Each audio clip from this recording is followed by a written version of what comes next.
Sejam bem-vindos ao M&A Deal Mode On, a hora do M&A. Eu sou Alexandre Krakowski, sou professor, CFA Charter Holder e vice-presidente da Divisa Investimentos em M&A. E esse é um podcast que a gente vai conversar sobre histórias, sobre fusões e aquisições, insights valiosos, experiências de quem vive o universo de transações. Eu gosto muito da frase de um co-head de M&A do JP Morgan, que ele fala que o M&A deixou de ser um adicional. Deixou de ser uma parte ali que as empresas olhavam por oportunidade, passou a ser uma parte integrante da história de valor das empresas. Então, cada vez mais as empresas buscando deals e buscando estruturar suas áreas. Eu recebo muitos alunos se preparando a sua empresa para o M&A, e isso, de fato, se tornou uma realidade e os números recentes falam disso. E hoje eu estou com um convidado super especial, eu vou apresentar aqui para vocês, é o Felipe Barreto Veiga.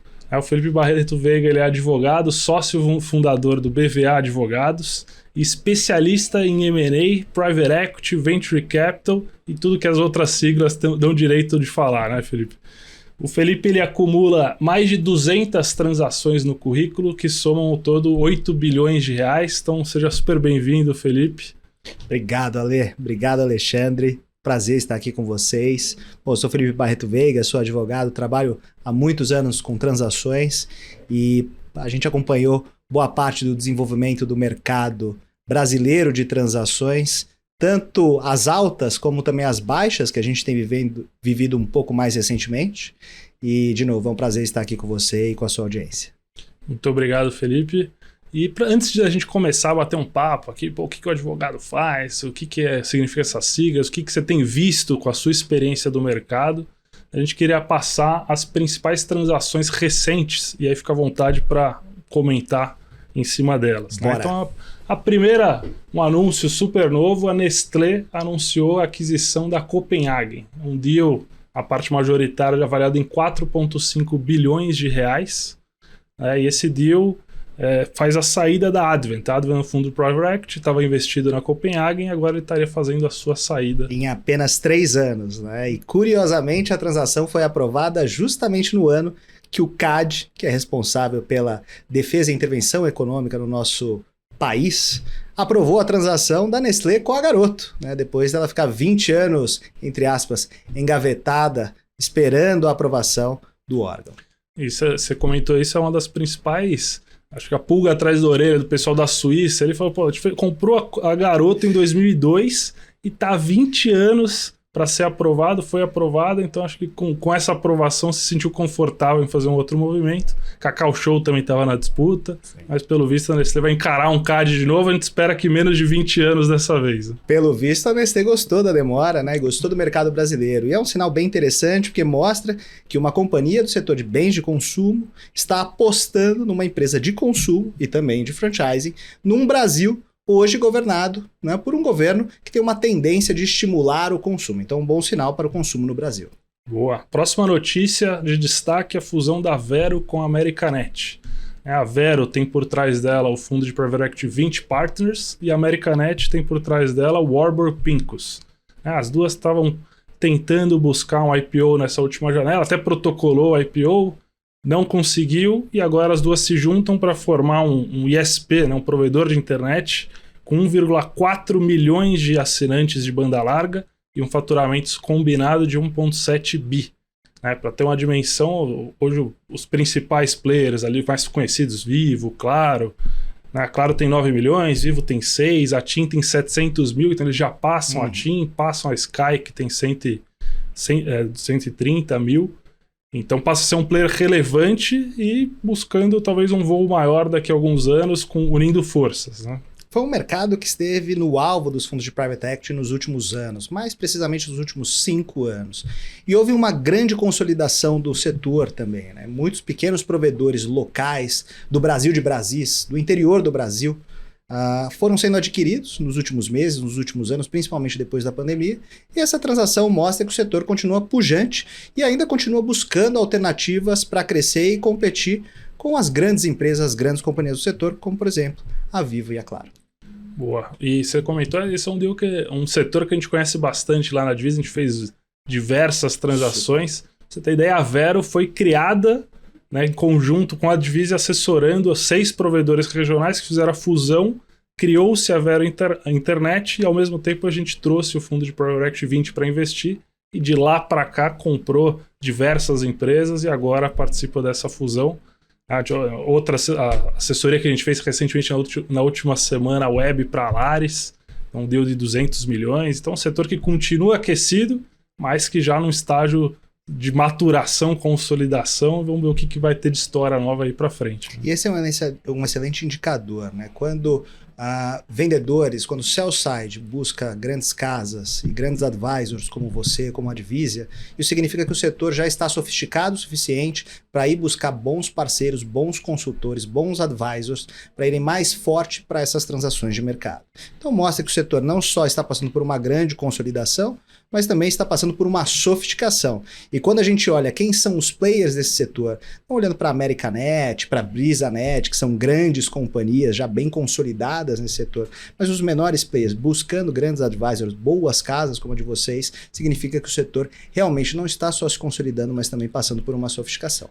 Felipe, tem algum lugar da sua casa que você está pensando em fazer uma reforma, comprar uns móveis? Olha, eu tô com criança pequena em casa, né? Então eu vou ter temporadas de reformas e adaptações. E provavelmente vem mais 1 ou 2. Então com certeza vai ter aí no nosso roadmap. Então, se você não viu ainda, tem uma notícia nova para você. A Tokstok e a Mobly que fez o IPO recentemente, focava muito na parte vendas online de imóveis, está se juntando com a Tokstok. A Tokstok estava quase em recuperação judicial, já estava em reestruturação, não recuperação, não, mas em reestruturação, fechou 17 lojas das 51 que tinha, o Carlyle, que era o fundo de Private Equity, buscando alguma alternativa, e essa fusão parece que é uma saída boa para a Tokstok, que ela passa a entrar no online, e a Mobly amplia a posição dela em lojas físicas. Então, não sei se você prefere online ou físico, agora você tem 2 opções para comprar, que é o mesmo dono. Tem. E é um setor que está combalido, né, Ale?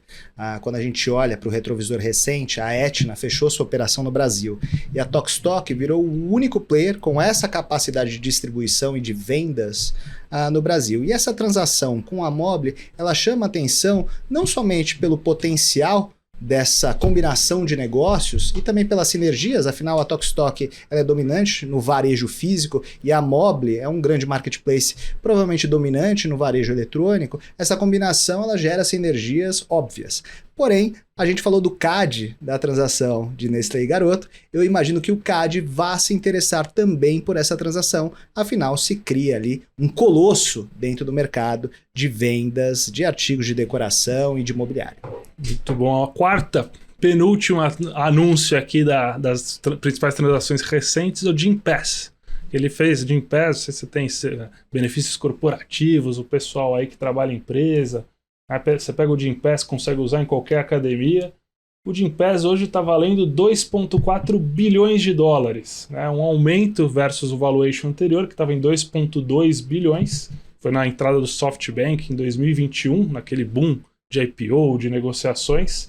E é importante porque conseguiu aumentar o valuation 2 anos depois, mesmo que sensivelmente, num mercado que valuations foram superesticados, depois empresas entraram em falência, agora a gente está vendo um monte de questionamento sobre os múltiplos de venture capital, então, pelo menos eles mantiveram o valuation, a rodada série F e captando para dentro 85 milhões de dólares. Essa rodada é interessante porque mostra a resiliência da companhia e do seu modelo de negócio. Como você bem comentou, boa parte das companhias de tecnologia sofreram down rounds nos últimos meses, principalmente aquelas que captaram na alta, no all times high ali do mercado de tecnologia, do mercado de startups, tanto no capital aberto, as companhias listadas, quanto no capital fechado, mercado de companhias privadas.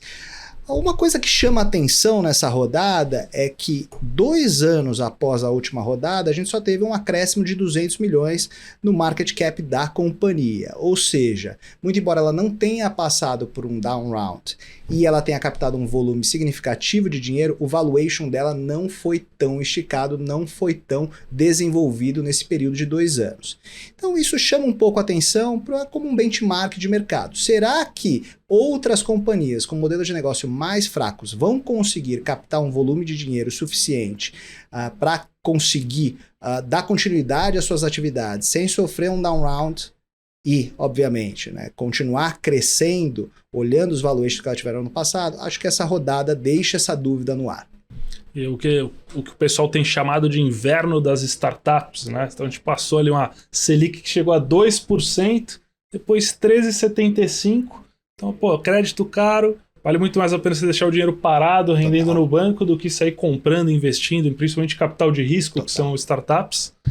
E então o pessoal entrou no inverno, agora a Selic começa a cair, os investimentos talvez voltem de forma mais acelerada. Vamos ver o que o cenário aguarda para frente. E tem muito dinheiro novo, né? A gente, lá no escritório, a gente brinca que o inverno das startups já está se tornando uma primavera, né? Afinal, a gente já está nele há mais de um ano. E vamos combinar que o capital de risco, ele é uma classe de ativos, né, que hoje qualquer investidor qualificado, profissional, institucional, ele tem um percentual pequeno ali que ele aloca nesse tipo de classe de ativos. E no inverno das startups, né, esses investimentos ficam mais recolhidos. Essa rodada do Gympass mostra que o mercado, né, continua tendo capacity, né, para investimentos.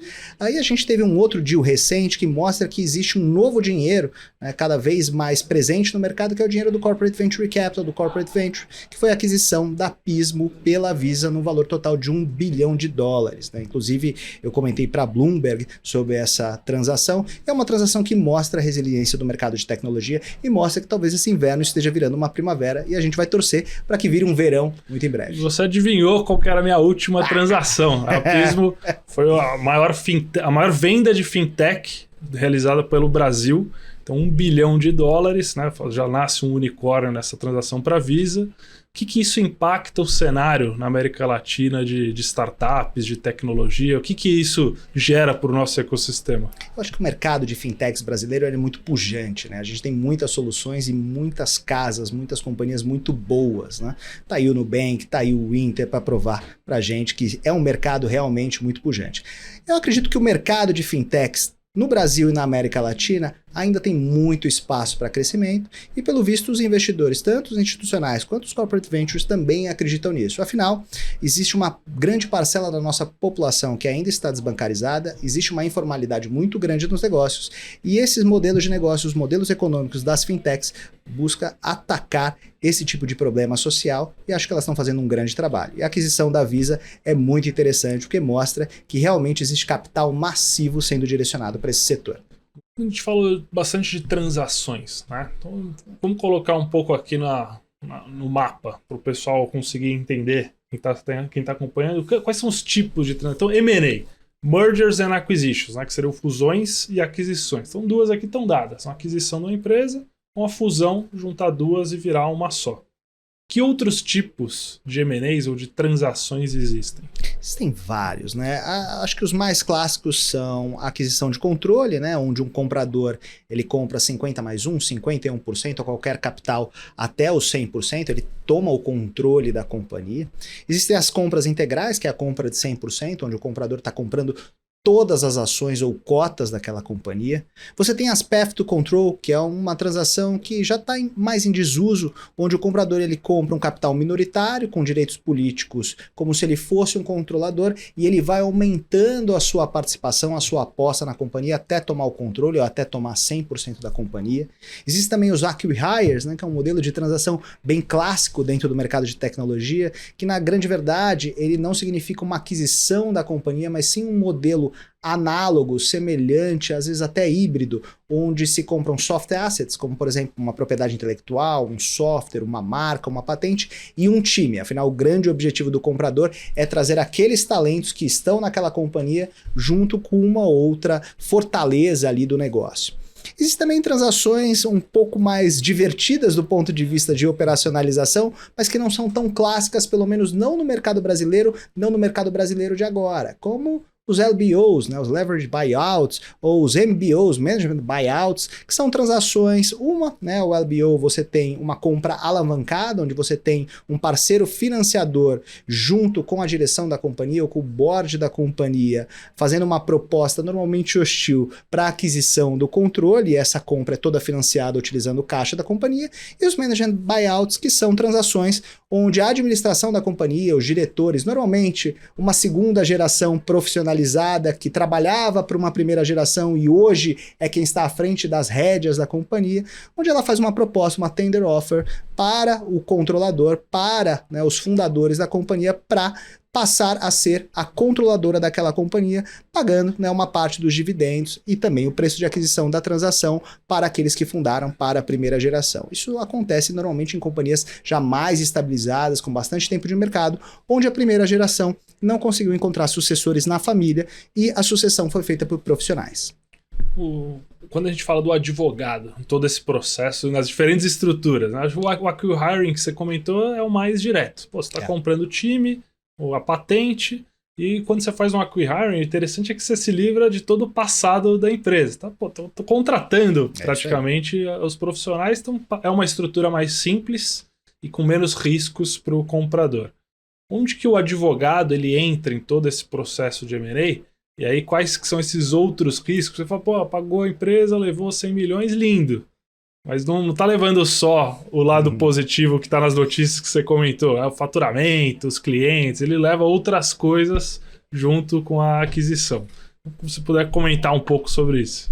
A gente brinca, né, que fazer aquisição de negócios ou combinação de negócios, fazer M&A é como comprar carro usado, né, ou como se apaixonar por alguém numa balada num sábado à noite, né? Além das coisas boas, vem também as coisas ruins, né? E é isso que a sucessão empresarial no direito brasileiro dispõe, né? Que você leva não somente os bônus, mas também os ônus daquele negócio, daquele ativo que você está adquirindo, que você está se tornando controlador ou dono. E aí o papel do advogado, Ale, ele é bem semelhante ao papel do advisor. A única diferença é que o advisor, ele realmente ganha dinheiro na transação e ele realmente, né, ele ajuda no desenvolvimento da tese, né? O advogado, junto com o cliente, com o fundador, com o sócio, com a companhia e com o financial advisor, ele vai ajudar aquela tese que foi desenhada pelo cliente, pelo financial advisor, parar de pé, gerar a maior liquidez ou o maior retorno, a maior TIR possível para o nosso cliente, com o menor nível de risco possível. E para isso é importante que você não somente selecione a melhor estrutura do ponto de vista societário e contratual, mas também tributário.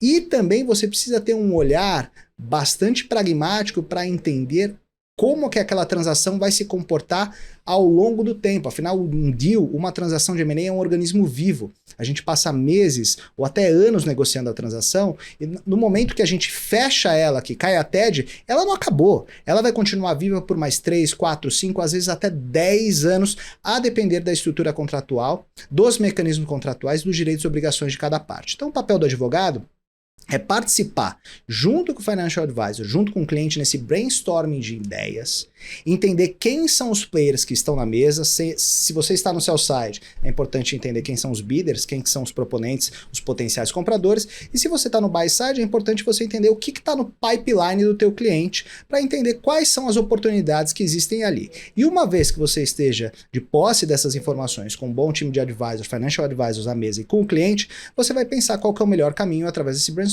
vai montar a estrutura e aí depois a gente testa na rua, testa se os contratos estão parando de pé, testa se a diligência vai ser bem feita, e se a gente consegue passar por esses testes, a gente chega no momento mais especial da transação, que é o signing e possivelmente o closing. E quando a gente chega no closing, a transação está fechada, mas a gente tem que acompanhar e fazer o housekeeping dela por mais 3, 4, 5, 10 anos. E aí a gente fica ombreando lado a lado o cliente durante todo esse período para evitar que problemas aconteçam, mesmo após a transação ter sido fechada. Vocês continuam ganhando depois da transação. Não é bem assim. A gente continua acompanhando depois da transação.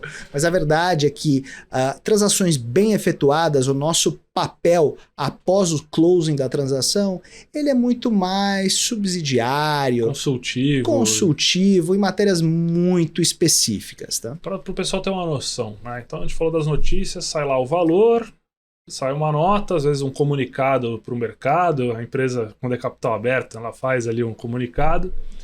Quantas páginas tem um contrato típico de M&A? Sei que isso pode variar muito, então se puder passar um range. E dentro desse contrato, então, que vocês ficam aí meses, né, os advogados, vários times, qual que é o o mais comum de dar algum tipo de briga ou de ter algum tipo de atenção para ninguém cair numa casca de banana que está colocada ali dentro do contrato? Bom, são tantos contratos de uma transação que a gente chama eles de enxoval de contratos, né? Sabe aquele enxoval de cama, mesa e banho, né, que as pessoas normalmente têm em suas casas? Então, advogados transacionais trabalham com enxovais de contrato, né? O primeiro e o principal deles é o contrato de compra e venda, também conhecido no mercado como SPA.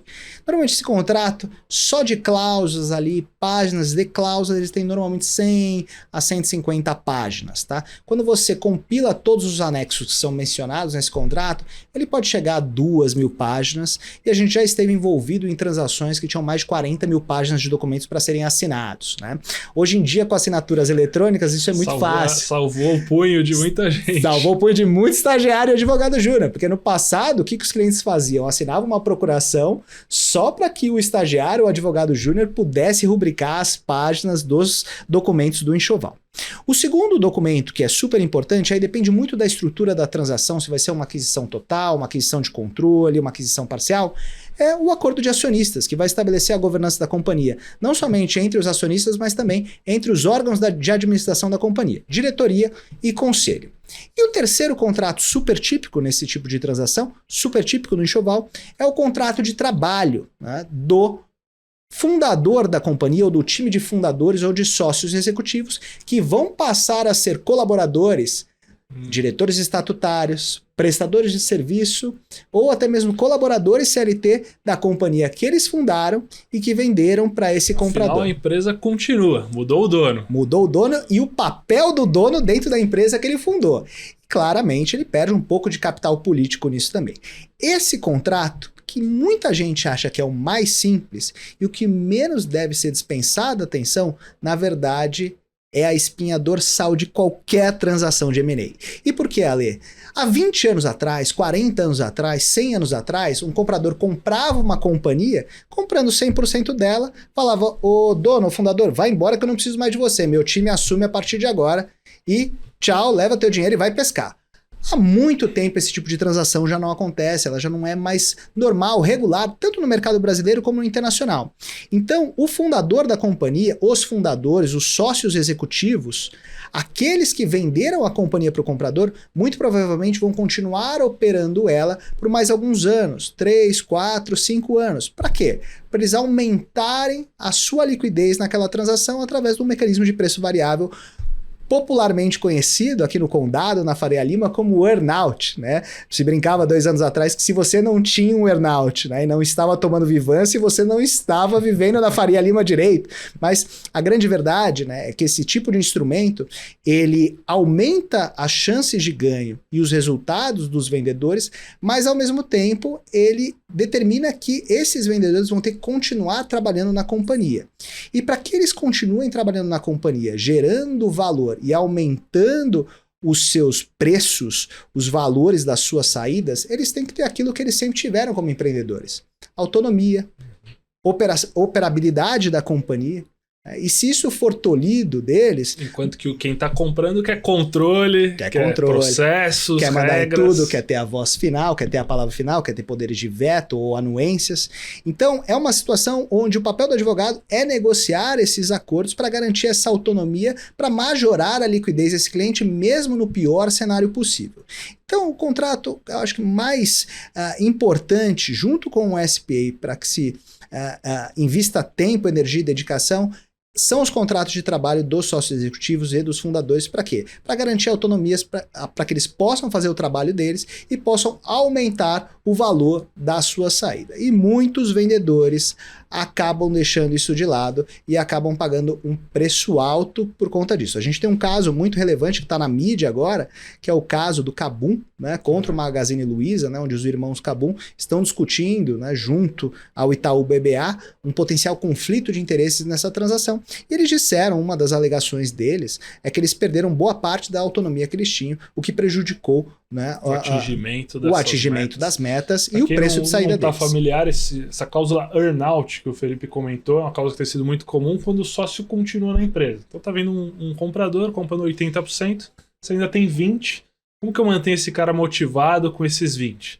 É como se ele pagasse 100 milhões pelo negócio, eu te dou 80 agora, mas eu não vou te dar 20 daqui 2, daqui 3 anos. Eu vou te dar 50 se você atingir determinadas metas. Então você deixa o sócio motivado em receber esse valor adicional, mas para isso ele tem que ter toda a liberdade e a capacidade de conseguir colocar a gestão que ele quer para atingir esse resultado. É um pouco o conflito que você comentou, que sempre aparece nas discussões contratuais. Boa, então vamos para a nossa última dica, que ficou aqui para o final. O que você falaria para um sócio querendo vender, para uma empresa querendo comprar? Eu gosto muito do estoicismo. E tem uma frase de Sêneca que é uma força motriz na minha vida, que sorte é encontrar uma oportunidade para a qual você esteja preparado.